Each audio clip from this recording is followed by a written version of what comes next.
আসসালামু আলাইকুম।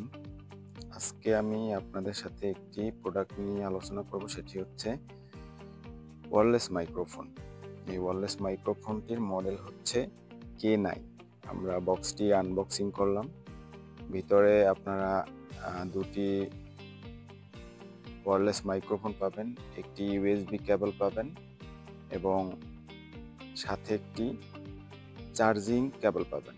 আর ইউএসবি কেবলটি হচ্ছে আপনার টাইপ সি এবং চার্জিং কেবলটিও হচ্ছে টাইপ সি। আপনি আপনার অ্যান্ড্রয়েড যে চার্জার আছে, চার্জার থেকে আপনি এটি চার্জ দিতে পারবেন এবং যে কোনো অ্যান্ড্রয়েড ভার্সন ফোনের সাথে আপনি এটি কানেক্ট করতে পারবেন। এটি আসলেই অসাধারণ একটি প্রোডাক্ট। এটার দূরত্ব রেঞ্জ হচ্ছে 30 মিটার। 30 মিটার দূর থেকে আপনি যদি কোনো ভিডিও করেন তাহলে সেটা ক্যাপচার হবে, সাউন্ড ক্যাপচার হবে। আর এটা প্রযোজ্য হচ্ছে তাদের জন্য যারা লাইকি, ইউটিউব লাইভ, তারপরে ফেসবুক লাইভ করেন তাদের জন্য।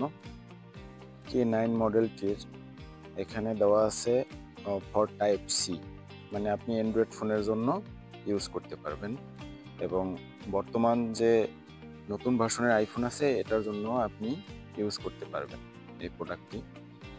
আর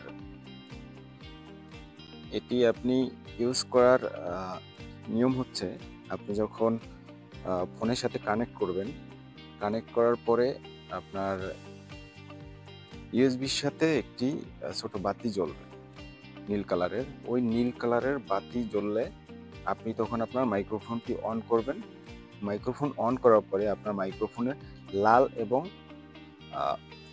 নীল কালারের একটি বাতি আপ ডাউন করবে। যখন আপনার ওটার সাথে কানেক্ট হয়ে যাবে তখন নীল কালারের বাতি অটোমেটিক জ্বলে থাকবে, এটা আর নিভবে না, আপ ডাউন করবে না। তাহলে বুঝতে পারবেন যে আপনি আপনার মাইক্রোফোনের সাথে এটি অ্যাড হয়েছে। এই মাইক্রোফোনটি হচ্ছে একটি নয়েজ ক্যান্সেলেশন মাইক্রোফোন। আপনার বাইরের কোনো এক্সট্রা অতিরিক্ত সাউন্ড সেগুলা ক্যাপচার করবে না। আপনি যে ভয়েসটা দিবেন ওইটাই ক্যাপচার করবে। আপনার উচ্চারণের সাথে যেসব ফ, স এই ধরনের উচ্চারণ হবে সেগুলার যে বাতাস সেগুলা ক্যান্সেল করবে। এগুলা সে আপনার অডিওর সাথে নিবে না। এটা খুব সুন্দর একটা দিক। আর আপনি যখন আপনার ফোনের সাথে এটি কানেক্ট করবেন, অনেক সময় কানেক্ট নাও হতে পারে, সেক্ষেত্রে আপনার ফোনের সেটিংয়ে যাবেন, সেখানে গিয়ে সার্চ বারে ওটিজি লিখে সার্চ করবেন, এরকম একটা ইন্টারফেস আসবে, সেটি অফ করা থাকবে। এটিকে আপনারা অন করে দিবেন। অন করে দেওয়ার পরে আপনার এটি কানেক্ট হয়ে যাবে। এটার জন্য আপনার আলাদা কোনো অ্যাপস ইনস্টল করতে হবে না। এই দিক থেকে এটা ঝামেলা মুক্ত। আর এটার চার্জ আপনার ইউজের উপরে ডিপেন্ড করবে। আপনি কি পরিমাণ ইউজ করবেন সেটার উপরে এটার চার্জ ডিপেন্ড করবে। এটা আসলে স্পেসিফিকভাবে বলা যাবে না যে এটার চার্জ এতক্ষণ থাকবে। ধন্যবাদ এতক্ষণ আমাদের সাথে থাকার জন্য।